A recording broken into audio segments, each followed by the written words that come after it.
두 손으로 시작한 결혼 생활. 저는 서울의 평범한 회사원 민지입니다. 남편 태연과의 결혼 생활은 그 무엇보다 소박하게 두 손만을 의지한 채로 조용히 시작되었습니다. 결혼 당시 저희 양가 모두 경제적으로 넉넉하지 못해서 화려한 예식장이나 값비싼 예물, 넓은 신혼집은 상상조차 할 수 없었어요. 부모님의 도움 한 푼도 받지 못한 채 오로지 저와 남편이 몇 년간 모아온 적은 월급을 합쳐 겨우 작은 오피스텔 보증금을 마련했습니다.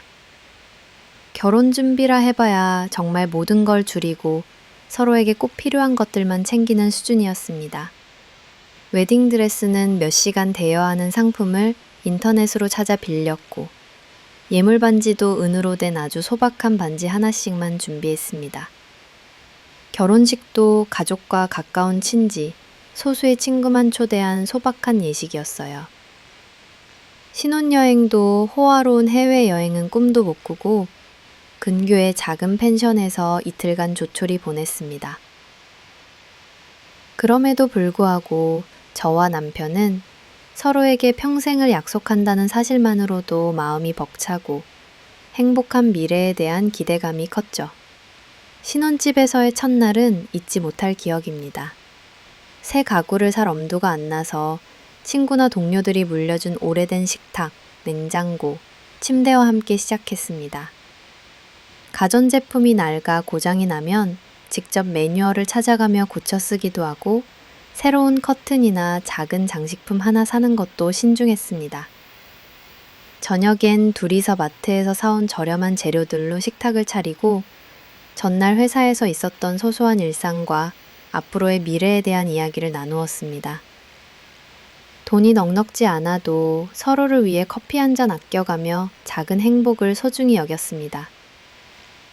월세와 각종 공과금을 내고 나면 통장에 남는 돈은 거의 없었지만 남편은 우리 둘이 함께라면 뭐든 이겨낼 수 있다며 절 격려해주곤 했어요. 때로는 이렇게 힘들게 시작해도 될까 하는 두려움이 밀려왔지만 반대로 더 열심히 살아야겠다는 다짐도 하게 되었습니다. 특히 양쪽 부모님도 넉넉지 않다 보니 명절이나 특별한 날에도 대단한 선물이나 용돈을 드릴 순 없었습니다. 그럴 때면 남편과 손편지나 직접 만든 음식을 준비했고 다 함께 식탁을 차리며 작지만 진심이 담긴 시간을 보냈어요. 남편과 저는 돈이 인생의 전부는 아니다 라는 신념으로 서로를 위하고 이해하며 언제나 곁에 있어주려고 노력했습니다. 정착 초기에 겪은 어려움과 부족함, 그리고 그 속에서 서로에게 힘이 되어주며 쌓아올린 신뢰와 애정은 그 어떤 풍족함보다도 저에겐 버천곤이죠. 소중한 자산으로 남아있습니다. 비록 두 손으로 시작한 결혼 생활이었지만 그 안에는 세상 누구보다 든든한 동반자가 있다는 마음만은 늘 가득했습니다. 생계를 위한 고군분투, 미뤄진 출산 계획. 결혼 초반, 저와 피아는 매일같이 현실에 부딪혔습니다. 두 사람이 벌어들이는 월급만으로는 서울에서 집세, 생활비, 각종 공과금, 대출 이자까지 감당하기란 결코 쉽지 않은 일이었습니다. 퇴근 후 피곤한 몸을 이끌고 소파에 앉으면 서로 가장 먼저 꺼내는 이야기는 언제나 돈에 대한 걱정이었습니다. 하루가 멀다 하고 오르는 월세, 예상치 못한 고장 수리비, 그리고 생활에 꼭 필요한 지출들로 인해 남는 돈 한 푼 없이 아슬아슬하게 살아갔습니다. 부족한 살림에 가장 크게 영향을 받은 부분은 바로 저희 부부의 2세 계획이었습니다. 처음 결혼을 했을 땐 저 또한 머지않아 아이를 낳아 다복한 가정을 꾸리고 싶다는 로망이 있었습니다. 하지만 현실은 냉정했습니다.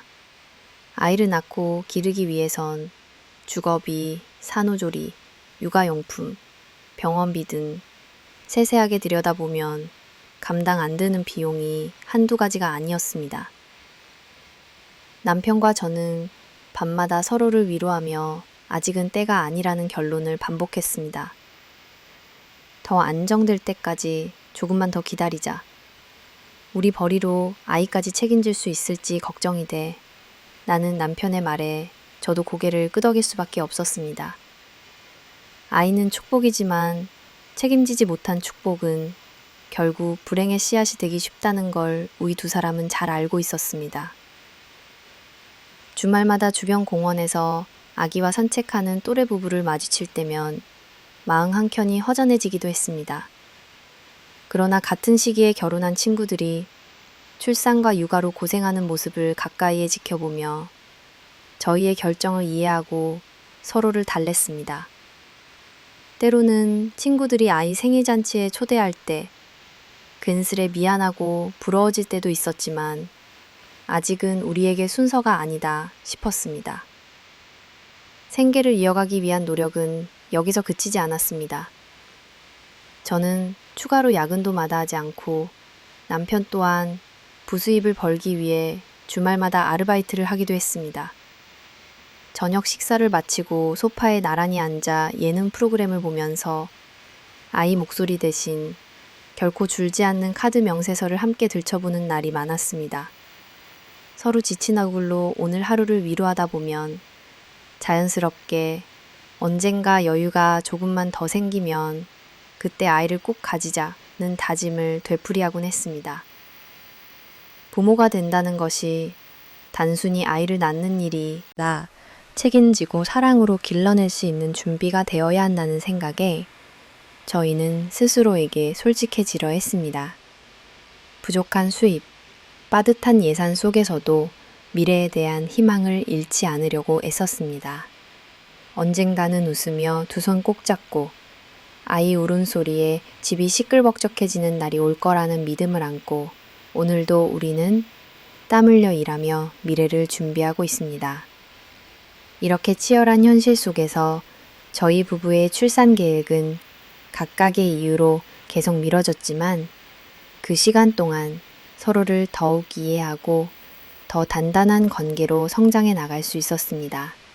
삶이 늘 뜻대로 흘러가진 않았지만 언젠가 아이와 함께 새 식구가 웃을 수 있는 그날을 소망하며 오늘도 최선을 다하며 살아가고 있습니다. 시댁 가족과의 관계, 과도한 기대와 부담. 결혼하고 가장 크게 느낀 변화는 바로 시댁 가족, 특히 시어머니와의 관계에서 비롯되는 무게감이었습니다. 남편 태연과 제가 비록 작은 행복을 쌓아가며 살고 있지만 시댁에서는 언제나 더 많은 것을 바라시는 듯 했습니다. 남편이 3남매 중 장남이었던 탓인지 시어머니 은희 여사는 저에게 늘 장남 며느리는 집안의 기둥이어야 한다. 가족 모두를 하나로 묶어주는 역할을 해야 한다는 식의 기대와 당부를 거르지 않으셨습니다. 가장 힘들었던 건 도움을 요청하는 시댁 식구들의 기준이 언제나 저를 중심에 두고 있었다는 점입니다. 명절이나 각종 가족 행사가 있을 때마다 제가 음식 준비, 접대, 집안일을 도맡아야 했고 물론 시어머니도 함께 하셨지만 매번 민지가 없으면 안 된다며 의례 저를 앞세우곤 했습니다. 특히 시어머니는 남편의 막내 동생인 동현의 결혼 문제에 대해 과도한 집착을 보이셨습니다. 동현은 저희와 10년 넘는 차이가 나는 막내로 아직 제대로 된 직업도 없었고 대학 졸업도 여러 해 미루고 있었죠. 그럼에도 불구하고 시어머니는 마치 당연하다는 듯이 저에게 직장에 괜찮은 후배나 친구 혹은 좋은 처자가 있으면 꼭 소개해 달라고 집요하게 부탁하셨습니다. 우리 동현이도 좋은 짝이 있으면 얼마나 좋겠니? 네가 워낙 사람도 많고 사회생활도 잘하니까 꼭 좀 알아봐줘라. 시어머니의 말을 듣고 있으면 마치 제가 본가의 사돈들이 되길 바라는 중개인처럼 느껴질 때가 많았습니다. 이미 내 몫의 결혼과 가정 꾸리기도 벅찬 상황에서 동생의 미래까지 제가 책임져야 한다는 듯한 분위기에 마음이 점점 무거워졌습니다. 거기에다 집안 살림이나 경제적인 부분 문제마저 저에게 책임을 돌릴 때도 있었습니다. 예를 들어 새로운 가전제품을 장만하거나 시댁에 손님이 오면 민진이가 제일 손이 빠르니 다 준비해봐라. 라는 말이 자연스럽게 나오곤 했죠. 처음엔 장남 며느리니까 당연하다 여기며 참고 넘겼지만 시간이 흐를수록 가질 수밖에 없는 의문이 커져만 갔습니다. 시댁 가족들에게 아내 혹은 며느리 이상의 존재여야 하나? 둘째 동서와 셋째 동서도 있지만 유독 저에게 기대하는 바가 더 컸습니다. 우리 집일이니 같이 하자. 어려운 부탁은 민지에게.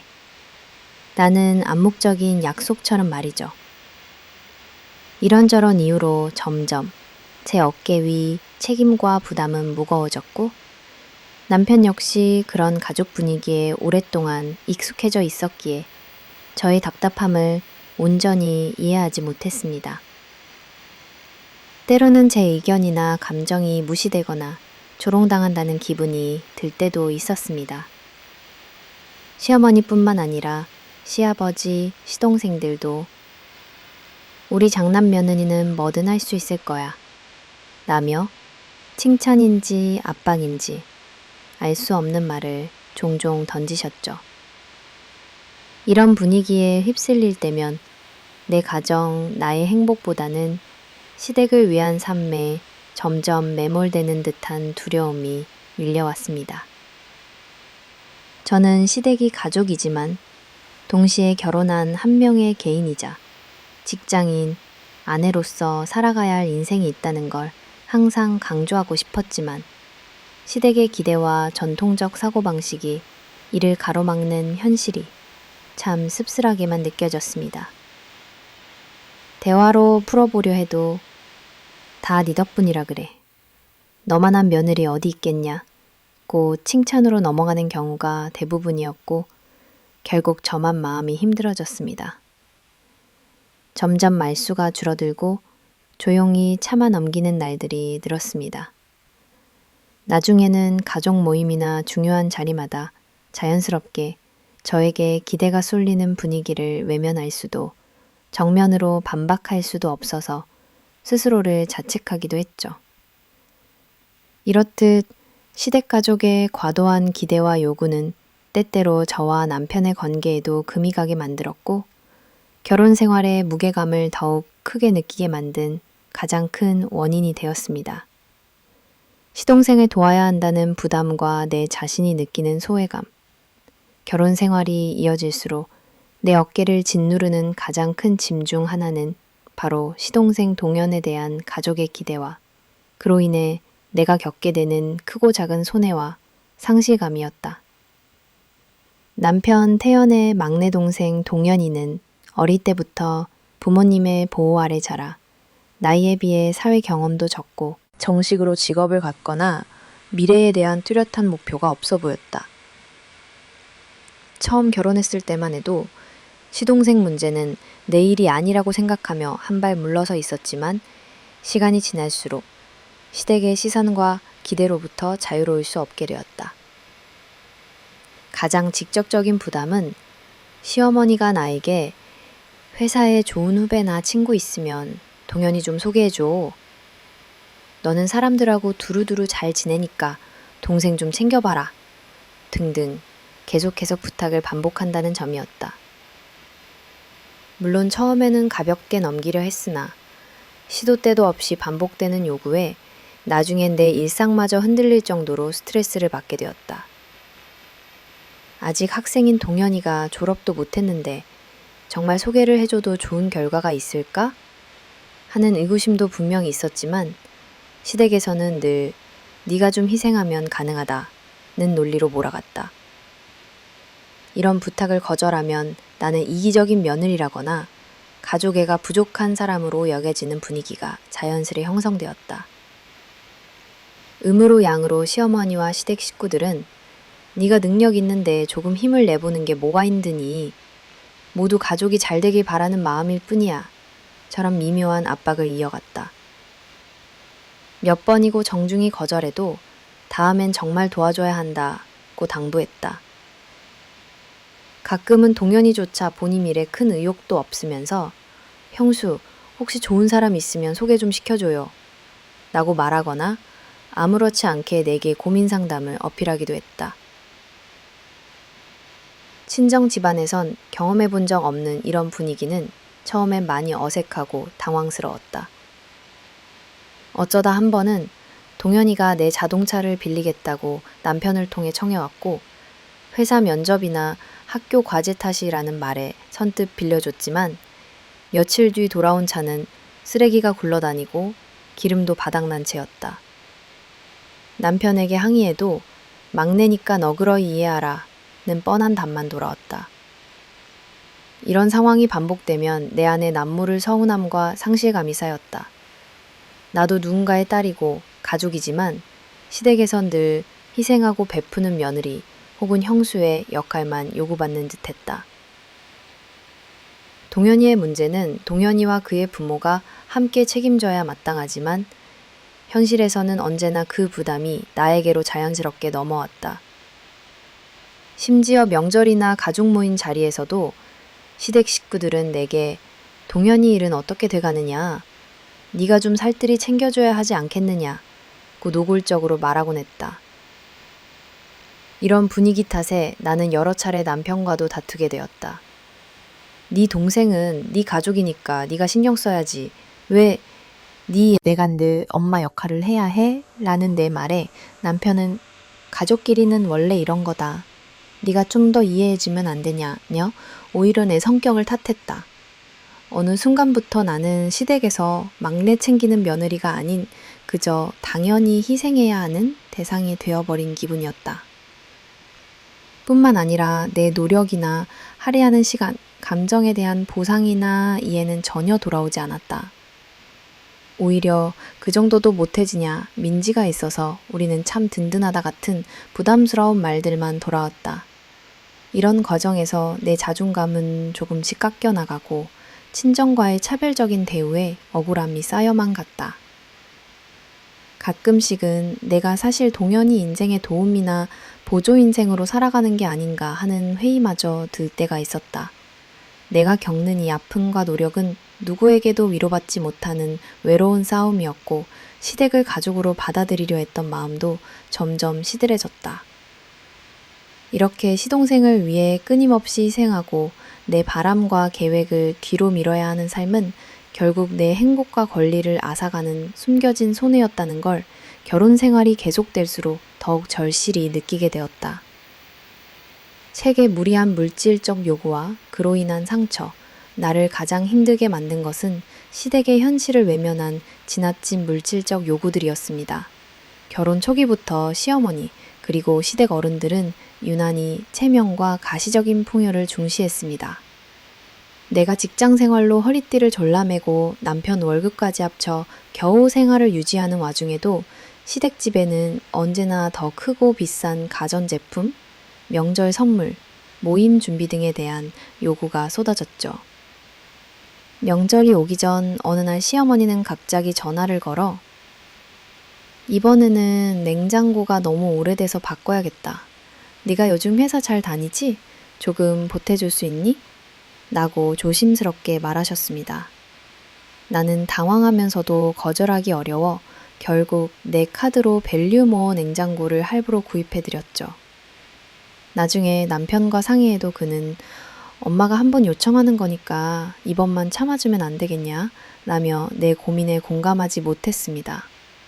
이런 식의 요청은 점점 더 당연한 형태로 반복됐습니다. 여름엔 에어컨, 겨울엔 TV, 명절마다 양가 부모님 선물은 물론 시댁에 오는 손님용 접시 세트, 도자기 냄비, 혼수용 가구까지 언제나 새로운 물건을 마련해야 했고 대부분 내가 가격을 알아보고 직접 주문하는 역할을 맡아야 했습니다. 내 통장에서 빠져나가는 돈의 내역표를 보면 안쓰럽고 억울한 기분마저 들었습니다. 한 번은 시골, 큰댁에 친척 모두가 모였는데 시어머니가 대뜸 이번에 거실 카펫이 많이 낡았으니 민지가 센스 있게 알아봐라. 손님 많은 집에서 체면이 중요하지 않겠냐고 하셨습니다. 나는 우리 형편도 넉넉지 않다 하고 조심스럽게 말했지만 곧바로 시어머니는 씁쓸한 표정으로 네가 석좁다고 생각할까 봐서 그렇지. 나도 민지가 그래도 우리 집 며느리라 든든해 라고 말씀하셨죠.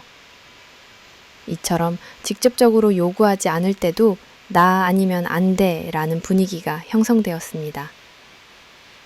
심지어 가전제품 쇼핑, 설날, 명절 비용, 가족 모임 회비 준비 등에서 남편은 당연하다는 듯 내게 모든 역할을 떠넘겼습니다.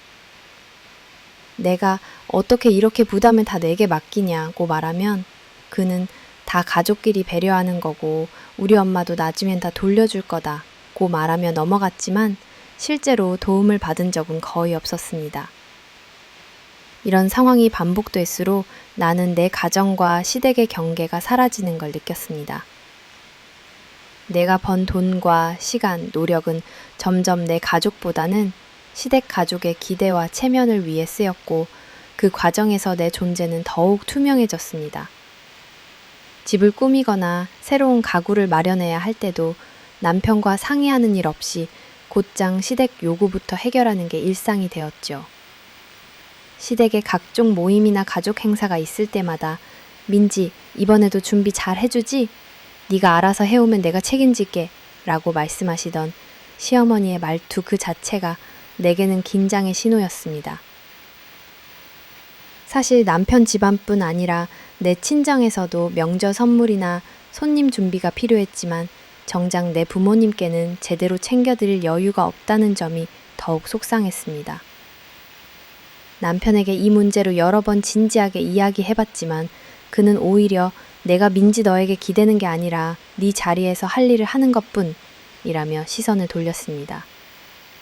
점점 쌓인 불만과 상처는 결국 우리 부부의 관계에도 악영향을 미쳤고 나는 내 경제적, 심리적 고통에 대해 누구에게도 제대로 털어놓지 못하는 외로운 시간들을 겪었습니다.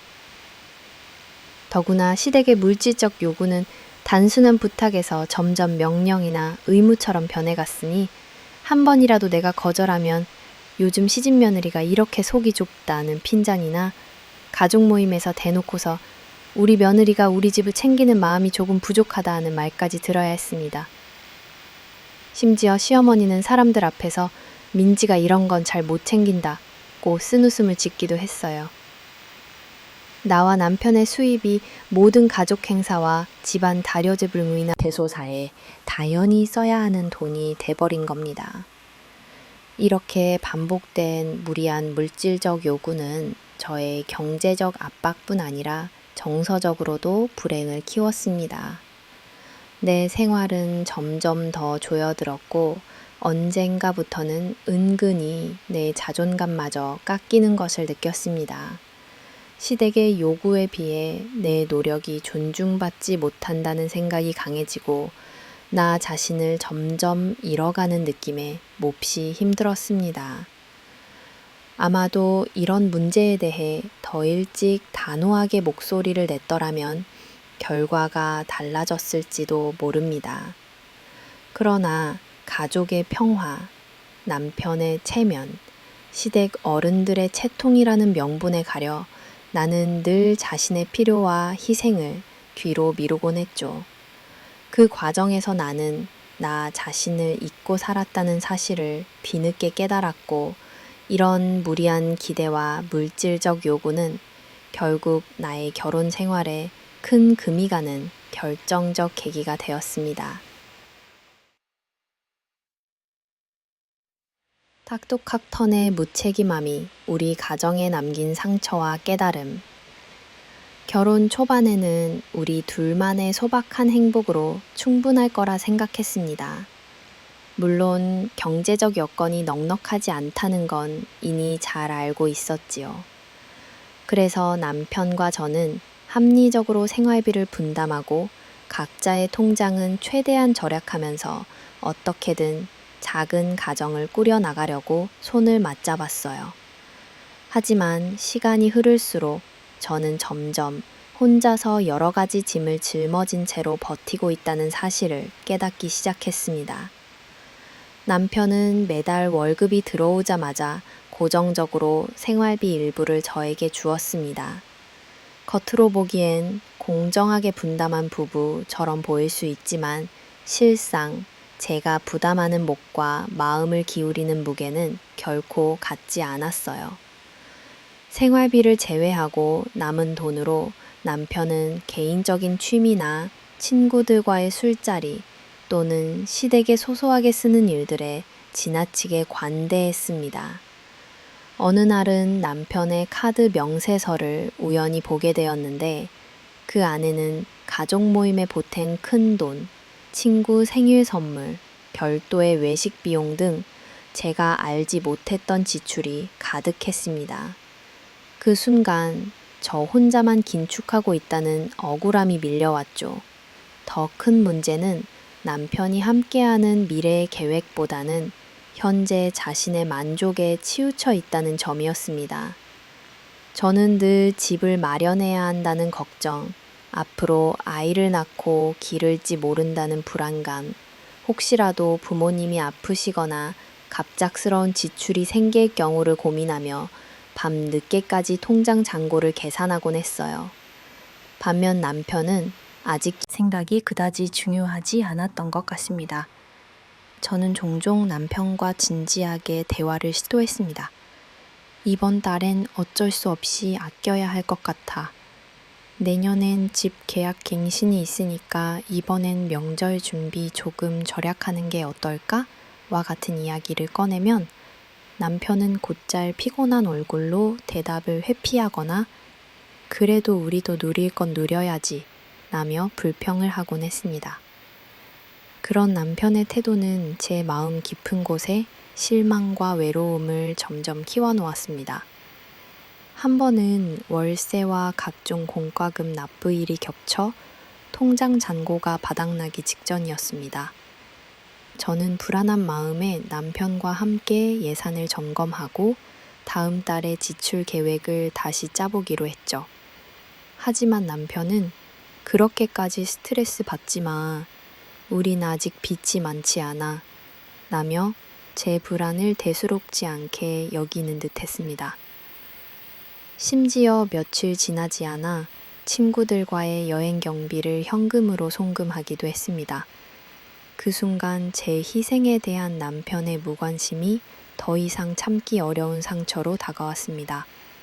남편의 무책임함은 경제적인 면에만 국한되지 않았습니다. 결혼 생활에서 일상의 사소한 결정들, 가정의 미래를 설계하는 과정, 그리고 서로 힘들 때 서로를 지지하고 챙기는 태도에까지 그대로 스며 있었습니다.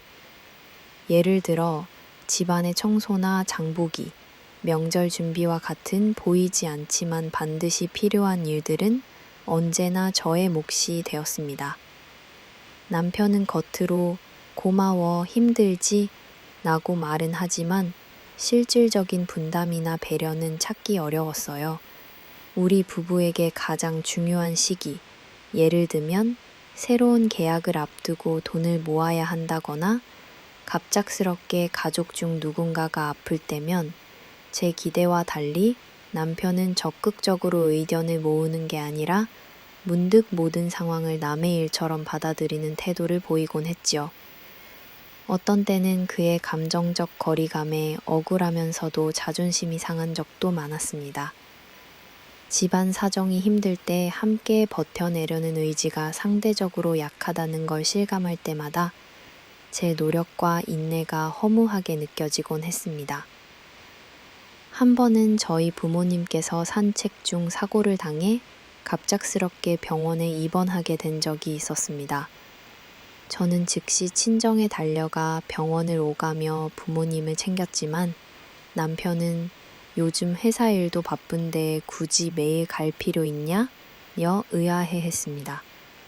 그런 그의 태도는 저를 더 외롭게 했습니다. 결혼이란 두 사람이 선택하고 지켜나가는 가족의 울타리라 믿었는데 현실은 종종 내 편이 남편이 아닌 삶의 문제마다 남편은 우리가 아닌 나의 문제와 너의 문제로 경계를 긋는 듯한 태도를 일관했습니다. 크리스마스 같은 기념일조차 남편은 누구랑 보내도 상관없다고 생각했어요. 저는 이런 남편의 무심함과 분리된 태도에 점점 마음이 다치는 걸 느꼈습니다. 저의 고민과 어려움에 대화로 소통하는 대신 남편은 종종 밖에서 친구들과 시간을 보내거나 스트레스를 취미나 개인적인 약속으로 해소했습니다. 아마도 그는 그렇게 자신의 무거운 책임감을 생각하지 않고도 마음이 홀가분해졌겠죠. 하지만 남겨진 제 마음은 점점 굳어지고 이 결혼이 나만의 짐이 되어버린 건 아닐까라는 생각에 사로잡히기 시작했습니다. 가장 괴로웠던 건 남편이 제가 처한 현실의 무게를 진정으로 이해하거나 함께 짊어지려는 의지를 보이지 않았다는 사실이었습니다. 가령 미래를 위해 장기적인 저축을 하자고 제안해도 남편은 오늘이 중요하지 내일은 아직 오지 않았다며 즉흥적이고 무책임한 주장만 반복하곤 했어요. 제가 매달 꼼꼼히 가계부를 작성하고 한 푼 두 푼 모으며 미래를 준비할수록 남편과의 거리는 조금씩 더 멀어졌습니다.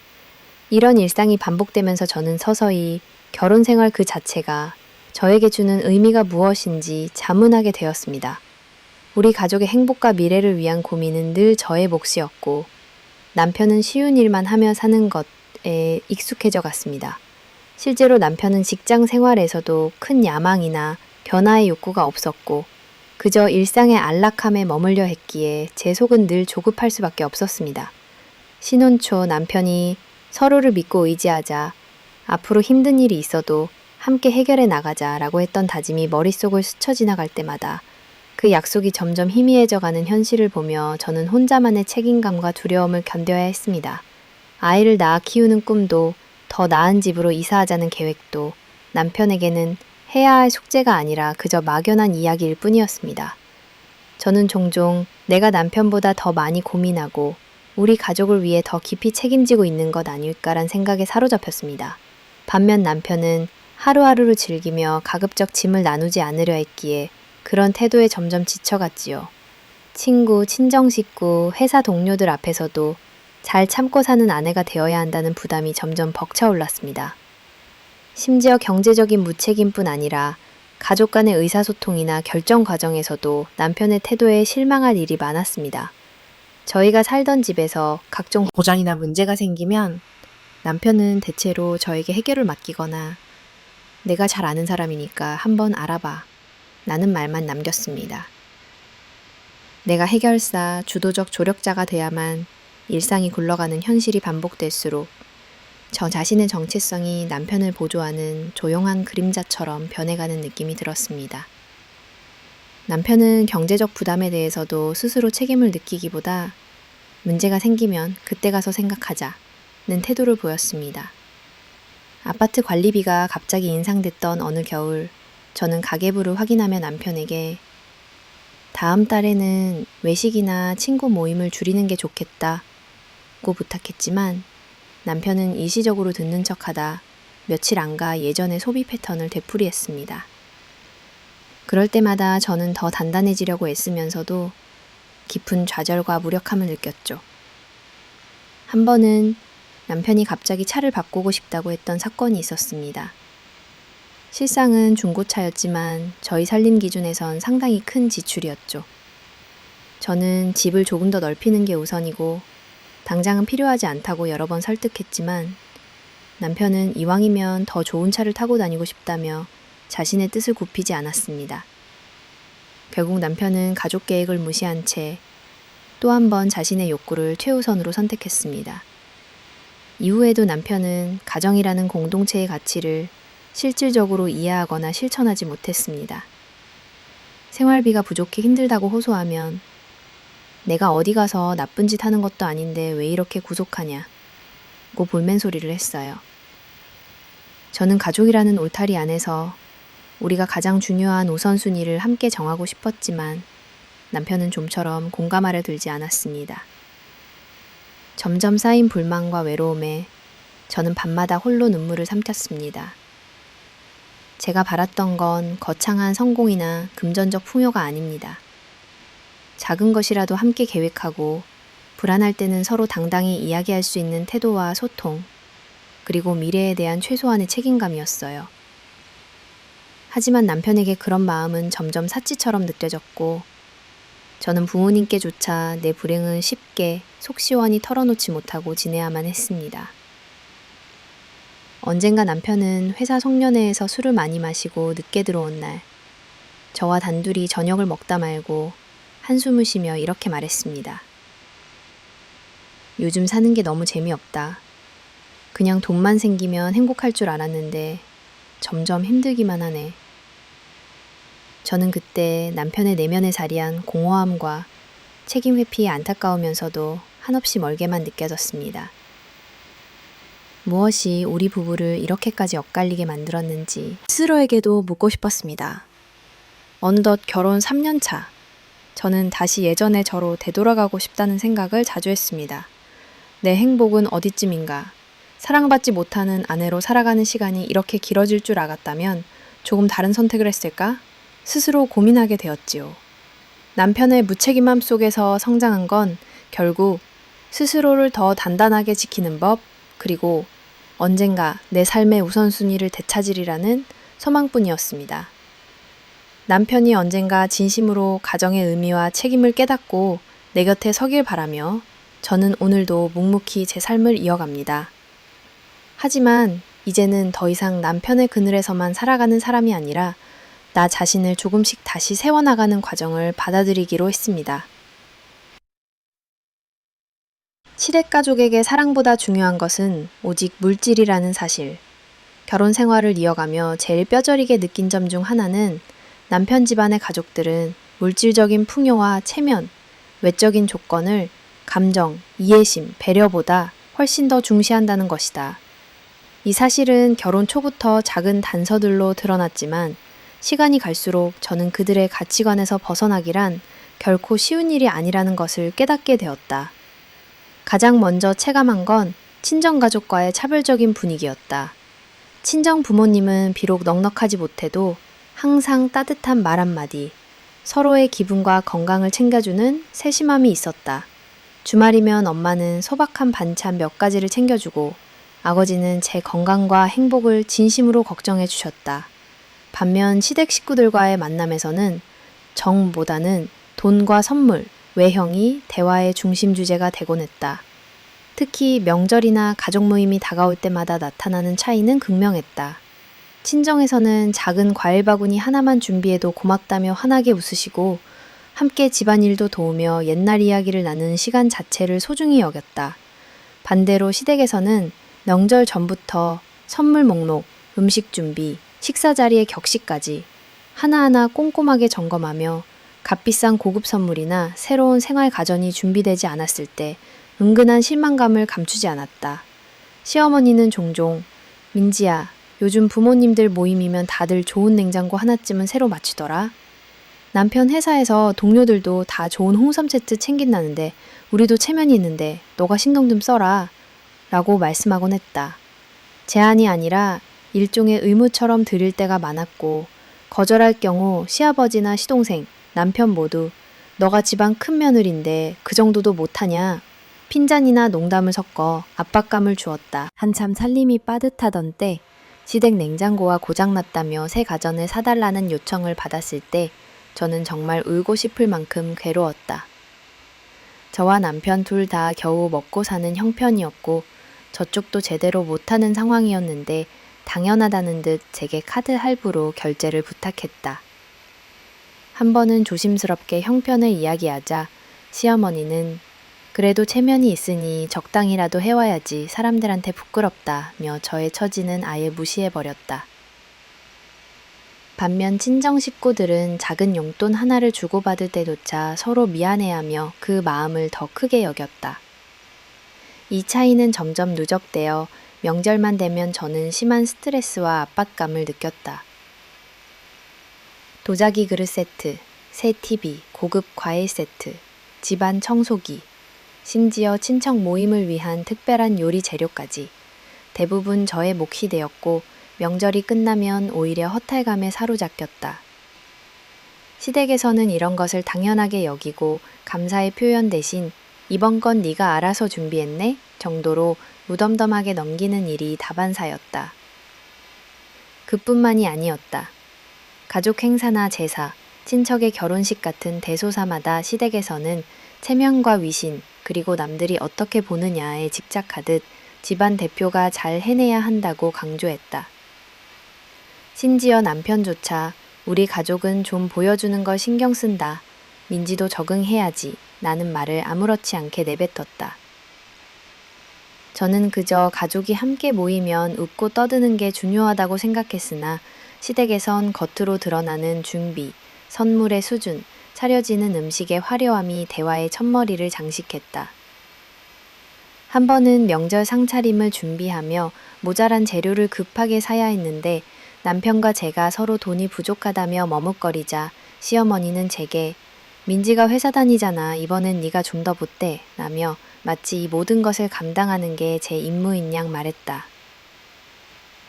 남편이 아무 말 없이 고개만 떨구는 모습을 보며 저는 참담함과 외로움을 동시에 느꼈다. 내가 동등한 가족이 아니라 집안 경제 사정을 충당해주는 지갑으로 인식되는 듯했고 내 진심과 노력은 늘 값비싼 선물 뒤에 가려졌다. 시댁 친척들이 모이면 어김없이 우리 큰며느리가 있어서 든든하다는 인사말이 오갔다. 겉으로는 칭찬처럼 들렸지만 실상은 저 혼자 부담스러운 역할을 모두 떠안아야 함을 그들은 당연하게 여겼다. 친정엄마 생신에는 케이크 하나 사드리는 것도 눈치 봐야 하고 시댁 친척 잔치에서는 거액의 경비와 음식, 선물, 접대까지 모두 책임져야 하니 신적인 불평등감은 더 심해졌다. 사실 시댁과 친정 모두 경제적으로 여유롭지 않았기에 저는 누군가를 원망하거나 덜 사랑받는다고 느끼기보다는 가치관의 차이라고 스스로를 다독였다. 하지만 시간이 갈수록 시댁 가족 내 대화나 결정 과정에서 이해, 위로, 격려보다는 언제나 요즘 젊은 며느리 중에 민진이가 제일 야무지게 잘 챙긴다. 우리 체면 살려줘서 고맙다. 는 식의 말을 듣는 게 너무나 익숙해져 버렸다. 남편과 여러 번 이야기를 나눠보려고 했지만 그는 나도 어쩔 수 없다. 우리 집은 원래 이렇다며 저를 이해하려 하기보다 집안 분위기를 먼저 생각했다. 한 번은 경제적으로 너무 힘들다. 이제는 더 이상 집안에서 나만 바라보지 않았으면 좋겠다고 솔직히 털어놓았지만 남편은 오히려 네가 좀만 더 참고 하면 언젠가 다 돌아온다며 막연한 기대와 현실과 동떨어진 위로만 건넸다. 때로는 제가 준비한 명절 상차림이나 선물이 다른 며느리들에 비해 조금 소박하다는 이유로 시어머니나 시고모가 은근히 험담을 하시기도 했다. 시댁의 관심사는 이웃집은 이번에 금목걸이도 해왔다는데 우리는 왜 이런 간소한 걸 준비했냐. 나는 구체적인 비교였다. 그런 말을 듣고 있을 때면 저 자신의 존재 가치, 가정에서의 위치가 마치 경제력과 준비성으로만 평가되는 것 같아 서운하고 슬플 때가 많았다. 그뿐인가 시어머니는 가족 모임장에서 저를 소개할 때마다 민지는 돈 쓸 때는 아끼지만 꼭 할 땐 알아서 잘 쓴다. 고 칭찬인지 부담인지 모를 농담을 하곤 했다. 그럴 때마다 저는 웃으며 대답해야 했고 남편은 옆에서 함께 웃었지만 제 속은 점점 타들어갔다. 생활이 점점 빠듯해질수록 저는 내 자신에게 질문을 던지기 시작했다. 도대체 왜 우리는 가족이란 울타리 안에서 물질과 체난에 이렇게 집착해야 할까? 나는 언제쯤 내 마음대로 내 가족을 챙기고 누군가의 사랑받는 며느리, 딸로서 인정받을 수 있을까? 이런 고민이 이어지며 점점 시댁과의 정서적 거리가 멀어지고 남편과의 대화에서도 벽이 생기는 듯했다. 때로는 명절 전이 되면 불면증에 시달릴 정도로 스트레스를 받고 내 가족이 이해받지 못한다는 생각에 눈물 짓는 밤이 많았다. 앞으로도 시댁 가족들에게서 사랑이나 관심보다 더 큰 기대를 받으리란 예감에 저는 내 미래와 행복을 지키기 위해 조금씩 내 감정과 현실을 정직하게 돌아보기로 결심했다. 결혼은 단순히 가정을 이루는 게 아니라 서로의 가치관을 이해하고 물질보다 소중한 진심을 나누는 일임을 그들 또한 언젠가 알게 되기를 간절히 바란다. 가실리테이츠, 리서전스, 우리 가정에 남긴 상처와 깨달음, 가족 간의 갈등, 그 시작은 아주 작은 오해와 불만에서 비롯되었습니다. 결혼 초에는 서로 다른 문화와 가치관을 융합하는 과정 자체가 흥미로웠기에 약간의 불편함이나 어색함쯤은 원래 다 그런 거야 라고 넘길 수 있었습니다. 하지만 시간이 지날수록 반복되는 무심함과 기대, 그리고 이해받지 못한다는 기분이 쌓여갔습니다. 남편과 시댁, 나와 친정 사이의 미묘한 거리감은 갈등의 불씨가 되어 때로는 작은 언쟁을 불필요하게 키우기도 했죠. 어느 날은 단순한 집안일 분담을 두고 남편과 크게 다툰 적도 있었습니다. 나는 회사에서 힘들게 일하고 오는데 너는 집에서 더 많이 신경 써야 하지 않느냐는 남편의 말 한마디에 나도 모르게 눈물이 왈칵 쏟아졌습니다. 나 역시 직장 생활을 하며 매일 전쟁 같은 출퇴근을 하고 있음에도 집에서는 당연히 아내 혹은 며느리의 역할을 다 해야만 하는 현실, 특히 시댁의 각종 행사, 가족 모임, 명절 준비 등에서는 일이 끝이 없어 날이 갈수록 감정이 메말라 갔습니다. 시간이 흐르면서 남편과의 대화도 점점 줄어들고 서로 피곤해 지쳐 방 안에서 조용히 휴대폰을 보는 시간이 더 많아졌습니다. 이런 일상 속에서 소소한 일로 다투고 한 번 터진 감정 싸움은 생각보다 오래 지속되었습니다. 예를 들어 명절을 앞두고 양가 준비물을 챙기는 부담이 동시에 몰리는 때면 한 번의 사소한 말다툼이 밤새 해결되지 않고 서로 등을 돌리는 일이 반복되었습니다. 남편은 늘 내가 그 정도도 못해주냐, 우리 엄마 원래 그런 분이니까 좀만 참아달라 거나 가족끼리는 다 그렇게 사는 거야 라는 말로 나의 힘듦을 가볍게 여겼습니다. 그리고 시동생 동영과의 문제 역시 가족 갈등의 또 다른 불씨를 키웠습니다. 동현은 자신의 진로나 생활에 책임지지 않고 어려움이나 불편이 생기면 항상 가족, 그 중에서도 저에게 도움을 청하곤 했습니다. 자동차, 각종 소개, 때로는 일자리 관련 부탁까지 모두 자연스럽게 형수인 제가 감당해야 하는 분위기였습니다.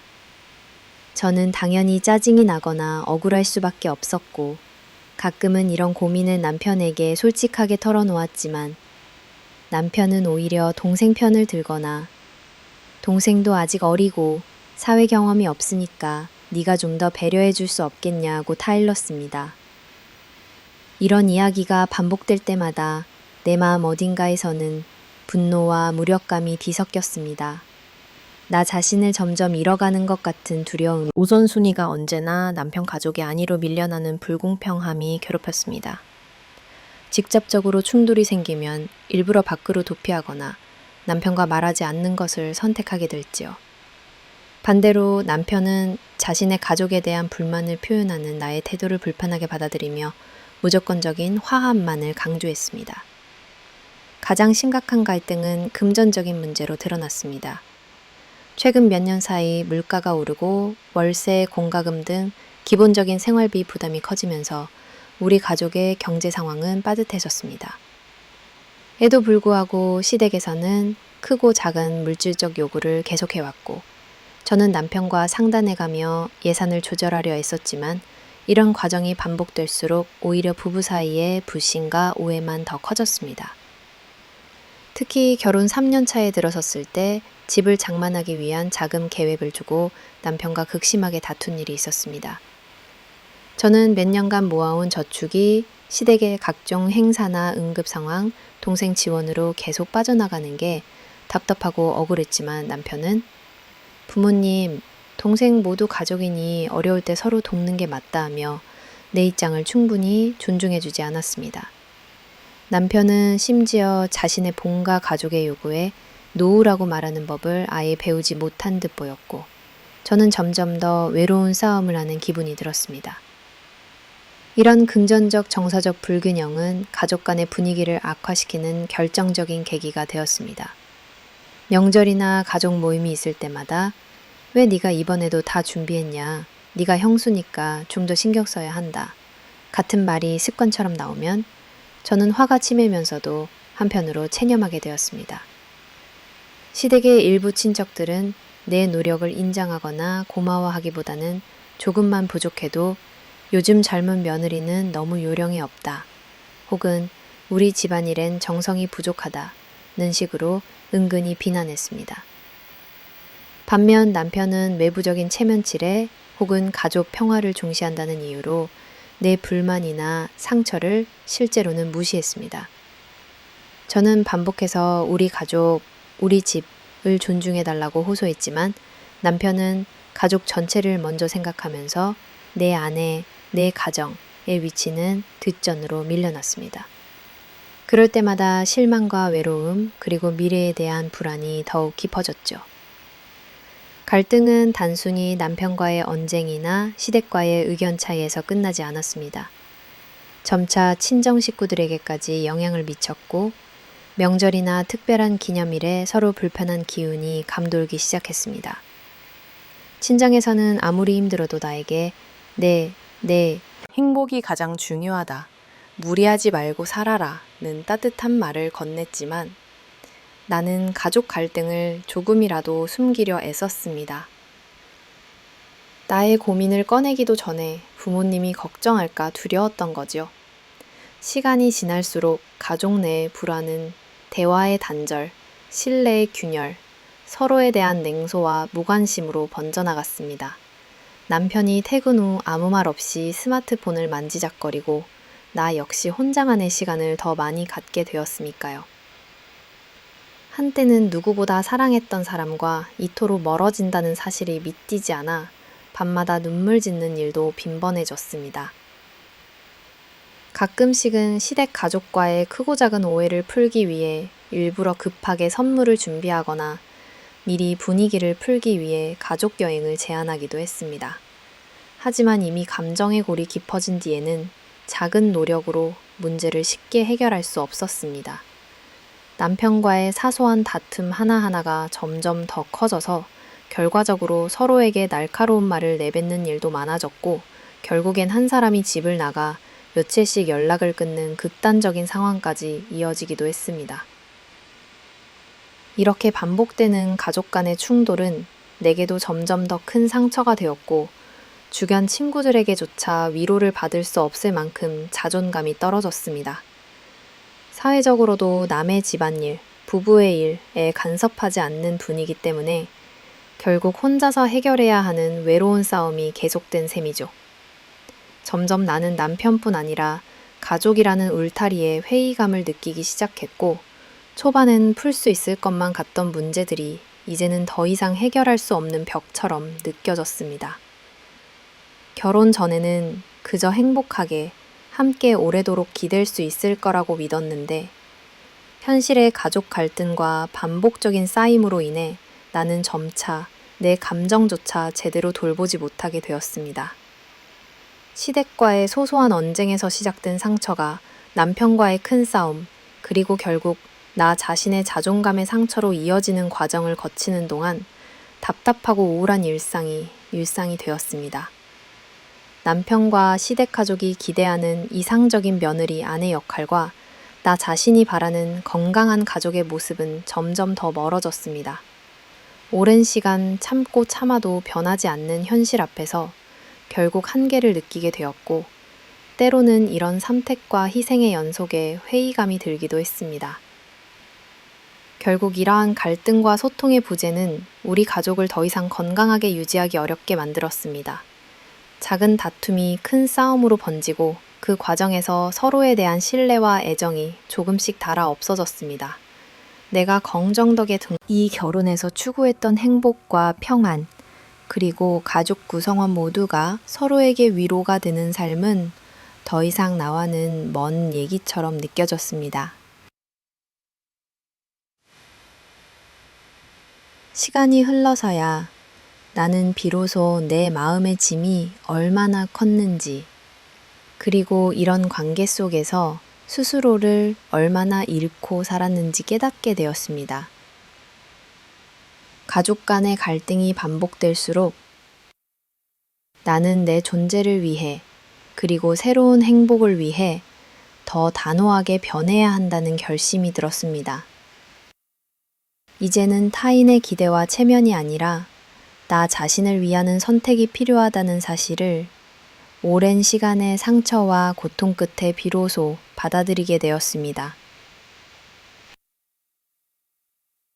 결혼 후 몇 년이 흐르면서 시댁과 남편에게서 가장 크게 느꼈던 상실감은 바로 내 모든 노력이 당연시되고 그 과정에서 겪는 나의 감정과 상처가 아무런 위로도 받지 못한다는 사실이었다.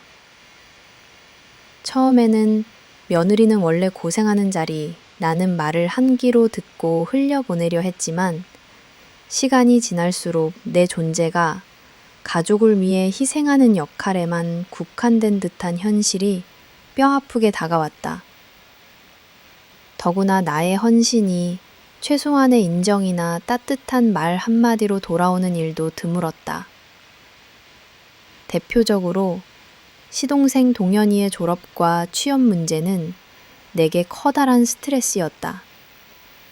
시어머니는 내가 직장에 다닌다는 이유만으로, 그리고 사회적으로 인맥이 조금 있다는 이유만으로 언제든 네가 동현이 좀 챙겨봐라 라고 부담을 주셨다. 실제로 내가 회사 동료나 친구들에게 무리하게 부탁을 하거나 소개를 시도했을 때 돌아오는 건 그래도 너밖에 없어. 네가 해줘야 우리 집이 든든하지. 나는 시댁의 기대뿐이었다. 만약 결과가 기대에 못 미치거나 내가 더 이상 도와줄 수 없다고 솔직히 얘기하면 냉랭한 시선과 요즘 며느리는 정이 없다는 핀잔이 돌아오곤 했다. 이런 상황은 명절이나 가족 행사가 있을 때마다 반복되었다. 집안 대소사가 있을 때마다 나는 자연스럽게 모든 물품 준비, 음식 장만, 친척 접대 등을 도맡아 해야 했다. 물론 나 역시 가족이니까 합심해서 준비하는 건 당연하다고 생각하지만 정작 그 수고에 대해 고생했다, 정말 수고 많았다는 한마디보다도 다음엔 이건 더 신경 써라, 이 집안은 네가 있어서 참 다행이다 라는 부담 섞인 말이 더 많았다. 감정적으로 지쳐가면서도 표정 하나 흐트러뜨릴 수 없는 상황이 반복되었다. 가끔은 내 친정가족 이야기를 꺼내면 My finger was from my son and the G met of this around certificate sort of everybody wanted the one meets my source of home is over story floor activity was in that your parents and made again further are like other couples because of this I do sure Lord has been like joke no this when we took my fish using has to have like our especially on I was so lovely like the I now I saw the freedom gun and all and the anti was out here for I that's right I did should ain't them من ضمن المتمرين شركة سادي بعض اللوج نجرب بدي يسمع the word weird yeah بس كيف during the was and the whole regular we every year if six and together with our niffer and then then you work together with the show I bet it's these with red fractures with the feel states on all you know the nations green I didn't ring is the grand fright that concept hushing and us tell that so much in those but not these making and going and editor but I remember alongside on the waste from kitchen if else here and I do not I be I know like no minute on or and في ما ترك much up فاهمني نعم سكين انجلي دي تنت لاش جي ماس اد نيبس تند ريزن اس سيستم نيبس كاس نو دايك يا جيت دي اندش هاب I'm good نيجي من شيء skip that جا job the police force there and divergence there don't really man vigilance their time then this sailor fits up with the so they and so this is down be wins us eating they may have jim pissing teach you against stairs some does so what they get got quite listen roll up the bin but not okay woman come here out the best Steve Fracka that's well and I was here and doing in reasons less because truth that passar with the that just be there your system if I mean lay up about the west but the mess I all you know the whole end to the wing journey the language burn the never pay your man and the same chance to me how you go on that from things to be this is him can it's not just going to leverage I mean let me this under him bad friend is exploding here we she let the zip one hand the significant fry drinking the guns there was they have made Robert way better than Liz with those it cigarette thing yeah but what can we do you see me quite special one I just that's the when the one on the meetings and they've some dollars and sleep. The kitty to yes, and to be and hints and they all sit out at what you for even when your observation or went club and no ping on the unlord him on that as we should have that Louis about me get that board and offer within hide I love for to hear me mingo maybe in the good hour 0 3 and then you know lead but it is not the hour 9 look at this gym and I ain't clue can accept the bell off across it is something that's the show like the straight ready what is never anymore I go about it now live to swim king for I want but what's 19 at the end of the thing or sit as with the hell guy from new here had no retail go with here of my hand that even me is that joking is my lost but on the back I otherwise her saying here just the bitches with the arm just around on no word is no three heavens we actually is it what's I need to do shit tree and then so we had on ship it down and finally where came in just like to the Sahina yeah like this the lungs is the random then she like a whole right treating them as negative but no idea of sounds here it's on kill it finish yeah but going for about Paul the might be to come off the recall it for him to their into work to no careful to it I mean what our puppies are working I would love them a swan drawer swank look or with the best of them and he can that question is 9 stretches now it must have energies are fitting naturally never July never partner point for pressure and giant about it what in this little mark here to remember position from the cooking care and the right yeah hot and I started to think but you know the line that is up with nice marine the really the to the sorry cuz trip and he can video and what that is he pack like layer and clearing all of them to the brand and la met more didn't attend him got to is like husband thing so in like the hobbit has the well trick regular instance my way to this street and and with me little medicine and they were first log is great and I watching it as a Berlin right about dress canteen lots of the list that you knew about I mean they here and there and we said no and we wait and I was I live in Nag what did he do as a child get away when you lay in here with you slave bar between the they look and boys and new position you might have the bush doesn't he like when I arrive threatening worrying where I'm telling you man I have absolutely no said okay we generally we ain't more than American right written by but I heard Evan chap what why does it show up making clear and you're gonna put on the rats nay once you are today open a most in el better we get it helps gun and airs any to another right will come I'm young it doesn't get furnace we am like here's make it roast that'll like look at about Willis just as they get up here I can can't buy what some the horse is right smart pollution run out of work yeah doffing but listen for all the green dead remember in the next so I'm in a layer of the I said a chai so yes isn't decent because they look as he bound with what it's like queen young dish wouldn't start you want to like I well I should if I should what the fuck take no right next general to your side oh that's neat mom here let him sending this has the prince of time have a cut inch from my find your well next is now point ages from regard to Andre up there we continues and today's game hints hey so damage out this to bring my to yin ji any just some bro if you don't have any hello yeah Ellen she thanks to my Elaine to actually available just read 버렸다는 점이다. 나의 감정 상태, 피로감이나 괴로움을 이야기해도 그 정도도 못 견디면 어떻게 살아? 라는 반응에 점점 속을 터놓을 수 없었다. 내가 울어도 화를 내도 그리고 아무 말도 하지 않아도 아무도 내 마음을 달래지 않았다. 점차 대화는 줄어들고 내 마음 속에는 커다란 벽이 쌓여갔다. 사회생활에서도 나는 무뎌진 감정 때문에 사람들과 자연스럽게 어울리는 것조차 힘들어졌다. 동료들이 요즘 표정이 어둡다, 행복하지 않은 것 같다 라고 눈치챌 때면 도리어 민망하고 내 속사정을 말할 수도 없으니 더욱 외로웠다. 몇몇 친구들은 너무 참고만 살지 말라, 가끔은 내 자신을 먼저 챙기라는 충고를 해주었지만 실제 내 삶 안에서는 그럴 용기조차 출구조차 보이지 않았다. 한 번은 친정엄마에게 속상한 마음을 털어놓으려 전화를 걸었다가 엄마가 너무 힘들면 언제든 집에 오라고 했지만 끝내 울음만 삼키고 전화를 끊은 적도 있었다. 내 존재와 감정 그리고 노력이 어떤 식으로든 위로받지 못한다는 사실이 내 인생에서 가장 큰 고통이었다.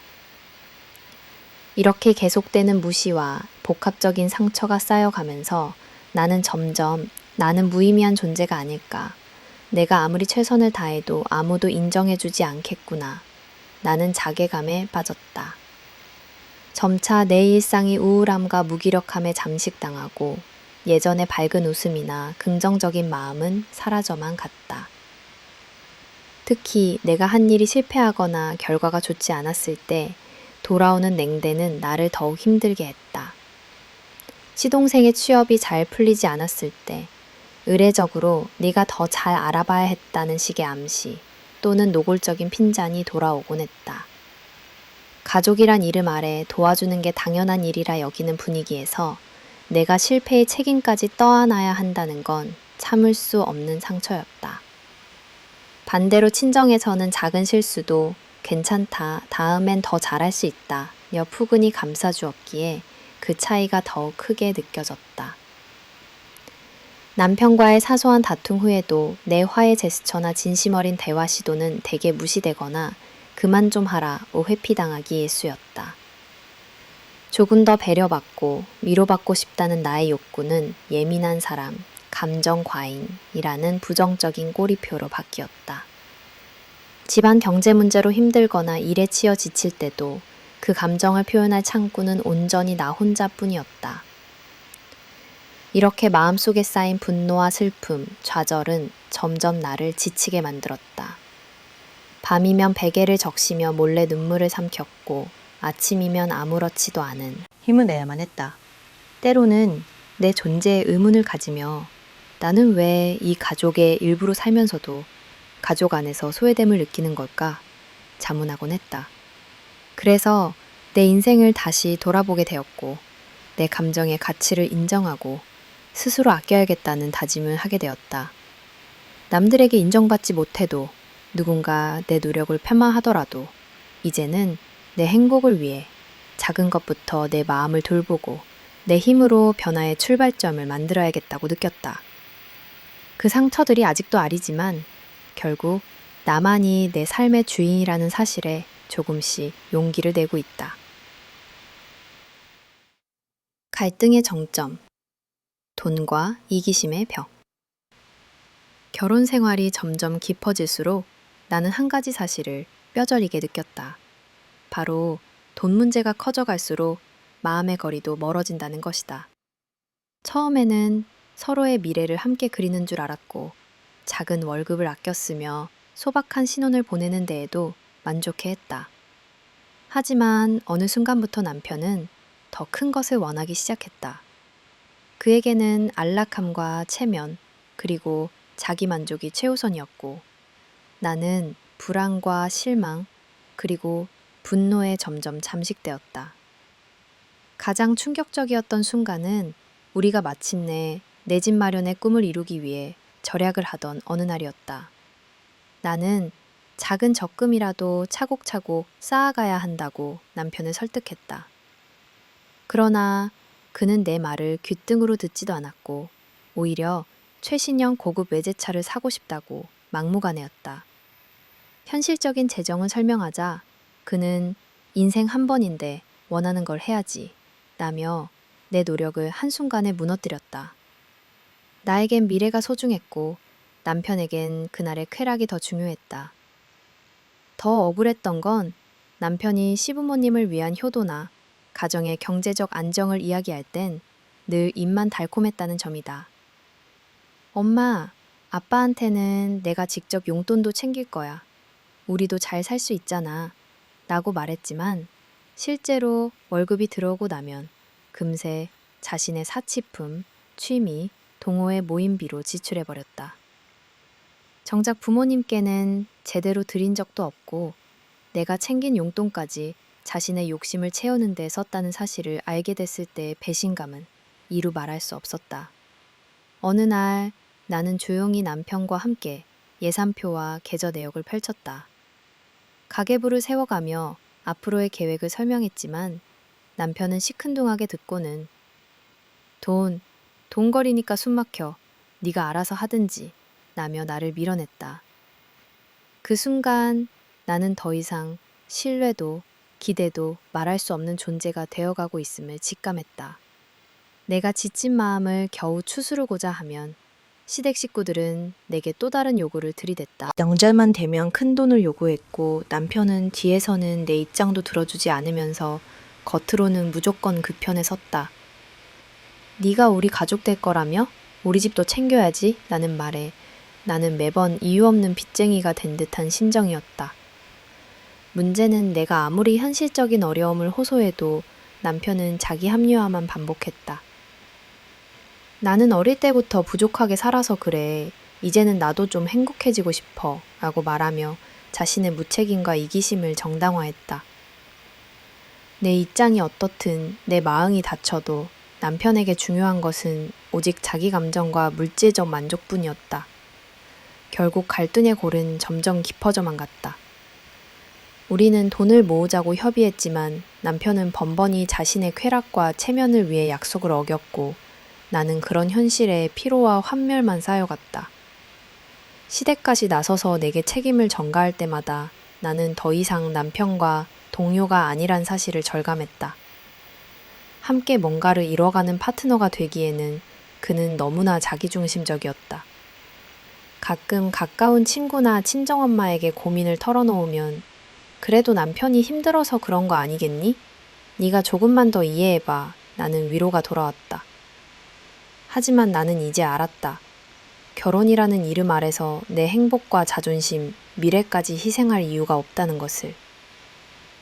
이제 나는 스스로에게 묻는다.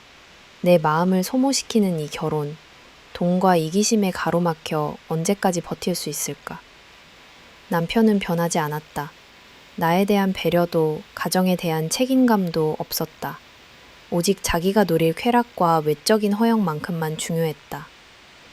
그 앞에 내 눈물, 내 호소, 내 참음은 그저 투정거리일 뿐이었다.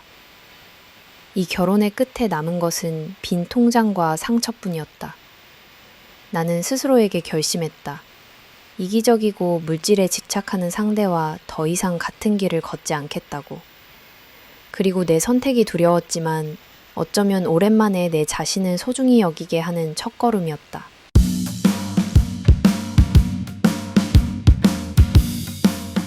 빠무은저 가론 생활을 끝내기로 한 결심. 하루하루가 버거웠다. 남편의 무책임, 시댁의 압박, 그리고 나 자신이 점점 사라지는 듯한 고통스러운 감각. 마음은 상처투성이가 되고 자신감은 바닥까지 떨어졌다. 그런 나날이 반복되다 보니 내 안의 작은 목소리가 점점 또렷해졌다. 이 결혼을 반드시 끝내야만 한다는 절박함. 나는 처음엔 모든 결혼이 힘들다고 생각했다. 영화나 드라마에서 본 것처럼 위기쯤이야 견디어내면 좋은 날이 올 거라고 믿었다. 친정엄마도 친구들도 참아봐, 시간이 약이야 라고 격려했지만 시간이 갈수록 내 안에서 견딤은 옹이처럼 단단해지고 상처는 썩어갔다. 매일 울다가 또 스스로를 다그치는 삶. 언제까지 이런 나날을 반복해야 할까? 자잘한 갈등부터 시작해 사소하던 감정적 상처는 점점 내 삶 전체를 뒤덮었다. 남편은 문제의 본질을 보려 하지 않았고 나는 어느새 그간의 희생과 노력이 모두 허공에 흩어지는 느낌만 남았다. 밤마다 잠을 이루지 못하거나 멍하니 천장을 보며 눈물을 삼키곤 했다. 함께 살아가는 삶이 아니라 고립된 두 사람의 동거 같았다. 무엇보다 내 마음을 결정적으로 짓눌렀던 건 남편의 변하지 않는 자기중심적인 태도였다. 아무리 대화하고 부탁하고 눈물로 호소해도 그는 자신의 즐거움과 허영, 그날의 만족만을 좇았다. 시댁 식구들은 그저 어른 말을 들어야 한다, 집안 체면이 먼저, 라며 내 고통은 무시했다. 내 입장에서는 더욱더 벽에 부딪히는 느낌이었고 평생 이런 구조 속에 내 자존감에 짓눌려 살 수 없다는 결론에 도달했다. 한 번은 밤늦게 혼자 조용히 거울 앞에 앉아 속으로 물었다. 나는 누구였지? 내가 원하는 삶은 뭘까? 결혼 전엔 내 삶을 사랑했고 내 꿈을 이루고 싶었다. 그런데 결혼 후엔 늘 누군가의 기대치와 압박 속에서 자존감이 사라진 채 의무감에만 사로잡혀 살았다. 다정한 말 한마디, 감사의 눈빛조차 바랄 수 없는 현실이 슬펐다. 그저 참아라, 더 잘해라, 더 내어주라는 요구만 차곡차곡 쌓여왔을 뿐이었다. 결정적으로 나를 흔들었던 사건이 있었다. 남편의 사치와 방만한 생활을 조심스럽게 지적했을 때 돌아온 대답은 네가 해봤자 뭐가 변하겠냐. 네가 못 참는 거지 문제는 너야 라는 차가운 말들이었다. 더는 내 탓으로 책임을 전가당하고 싶지 않았다. 수많은 밤 뜬 눈으로 보내고 오는 나 자신이 불쌍했다. 그래서 용기를 냈다. 조용히 이혼 서류를 준비하고 법적 절차에 대해 차근차근 알아보았다. 어느 날 남편에게 조용히 내 결심을 알렸다. 난 이제 이 결혼을 끝내고 싶어. 더는 견딜 수 없다. 남편은 처음엔 당황하고 화를 냈다. 시댁 식구들도 집안의 체면이 구겨진다고 아우성이었다. 심지어 친정에서조차 한 번 더 생각해보라며 만류했다. 그러나 이미 내 마음은 돌이킬 수 없었다. 결혼 생활을 통해 나는 관계의 무게와 나 자신을 잃는 것이 얼마나 절망적인지 뼈저리게 배웠다. 이 선택이 두렵지 않냐고 스스로를 남들이 뭐라 생각할지 눈치도 봤다. 하지만 매일의 불행 속에서 살아가는 내 모습이 더는 견딜 수 없는 현실이었기에 불확실한 미래라도 내 손으로 여의겠다고 결심했다. 이혼을 준비하는 과정은 생각보다 고단했다. 심리적으로는 물론 법적으로도 많은 과정을 밟아야 했다. 시댁과 계속되는 설전, 제3 분할부터 생활비 정산, 권리와 의무에 대한 조율 등 모든 단계가 체력전을 요구했다. 때로는 이 모든 싸움이 무의미하게 느껴질 때도 있었다. 남편에게 내가 원한 것은 어떤 큰 보상이 아니라 단지 내 인생을 되찾는 일이었다. 돈이나 체면, 외부의 시선보다 내 삶의 주인이 다시 되고 싶었다. 친구들과 속 깊은 대화를 하거나 홀로 공원에 산책할 때 이런 결심이 두렵기도 했다. 다른 사람들은 다 잘만 살아가는데 왜 나만 실패자로 남는 것 같을까? 스스로를 자책했다. 하지만 거듭된 생각 끝에 나는 행복하지 않은 삶에 머물러 견디는 것이 오히려 더 큰 실패라는 점을 받아들였다. 가끔씩 찾아오는 우울과 불안을 견디면서 미래에는 언젠가 나 자신으로 웃을 수 있는 날이 올 거라는 믿음 하나로 하루하루를 버텼다. 가장 벅찼던 순간은 친정어머니의 눈물을 볼 때였다. 딸아, 세상에 쉬운 결혼은 없다. 그래도 네가 나답게 살았으면 좋겠다. 어머니의 말 한마디가 내 결정을 다시금 단단하게 만들어주었다. 이제는 두려움보다 내 선택에 대한 책임과 떳떳함이 더 커졌다. 남들이 뭐라고 해도 내 길을 나답게 걸어가겠다고 다짐했다. 이혼을 마치고 나니 삶의 공허함과 해방감이 동시에 밀려왔다. 누군가는 결혼 생활에 실패를 하겠지만 나에겐 새로운 시작이었다. 이제는 남의 기쁨과 희생에만 매달리지 않고 내 작은 일상과 꿈을 되찾고 싶다. 오래된 상처를 치유하는 데는 시간이 필요하겠지만 적어도 나는 더는 참지 않기로 했다. 내 인생의 의미와 가치를 위해 진심으로 내 삶을 사랑해보고 싶다. 마침내 나를 되찾다. 그리고 삶의 가치를 다시 바라보다 이혼 후의 삶은 생각보다 더 복잡하고 다채로웠다. 처음엔 벗어나온 해방감이 컸지만 이내 현실에 마주해야 할 시간들이 속속 다가왔다. 익숙했던 일상에서 벗어나 새로운 곳에 자리를 잡으며 내 삶에 관한 모든 결정을 오롯이 내 힘으로 해야만 했다. 이제는 누군가에게 의지하지 않아도 되고 선택의 무게도 내 몫이었다. 사실 많은 사람들이 이혼을 끝이라 여기지만 내게는 오히려 시작이었다. 결혼 생활 동안 나는 나 자신을 점차 잃고 남편과 시가의 기대 아래에서 스스로를 가두고 살아왔다. 아무리 노력하고 애써도 내 마음과 희생은 인정받지 못했고 외로움과 수치만 쌓여갔다. 모든 갈등의 핵심엔 결국 내 자존감이 짓밟히는 경험이 남았다. 하지만 이혼 절차가 끝나고 작은 원룸에서 처음 혼자 아침을 맞는 순간을 평생 잊지 못할 것 같다. 커튼 사이로 들어오는 햇살 속에서 나는 온전히 나로서 존재한다는 사실을 실감했다. 처음엔 외로웠지만 그 외로움이 오히려 나 자신을 더 깊이 들여다보게 해줬다. 거울 앞에 선 나는 이제 더 이상 누군가의 아내도 며느리도 아닌 오롯이 한 사람으로서의 내가 되었다. 그동안 미뤄왔던 취미를 하나씩 다시 시작했다. 퇴근 후에는 따뜻한 차 한 잔과 책, 주말이면 짧은 여행이나 좋아했던 그림 그리기도 했다. 어릴 적 꿈꿨던 일들을 조금씩 현실로 만들면서 내 안의 열정이 다시 깨어나는 걸 느꼈다. 지나친 희생과 타인의 시선을 의식했던 과거와 달리 내 기쁨이 무엇인지 집중하며 하루를 살았다. 무엇보다 가족과의 관계도 새롭게 재정립했다. 친정엄마와 더 많은 대화를 나누고 부모님께 감사함과 사랑을 자주 표현했다. 예전에는 자신의 감정을 숨기고 강하게만 버티려 했지만 이제는 아프면 울고 힘들면 기대는 나도 받아들이기로 했다. 내 상처와 나약함까지도 온전히 인정할 때 오히려 내 마음이 한결 가벼워지는 신기한 경험을 했다. 물론 주변의 시선과 평가가 완전히 사라진 것은 아니다. 누군가는 왜 그렇게까지 했냐, 좀 더 참았다면 바뀌지 않았겠냐 라고 말했다. 그러나 다시 돌아가도 나는 이 길을 택할 것이다. 더 이상 타인의 기준이나 사회의 잣대로 내 인생을 재단하고 싶지 않다. 나의 행복과 존엄, 나라는 한 사람의 가치는 오직 내 손으로 지킬 수 있음을 확신한다. 또한 경제적으로도 스스로를 챙기는 방법을 배웠다. 일을 더 깊이 배워야 했고 저축과 투자에도 신경 썼다.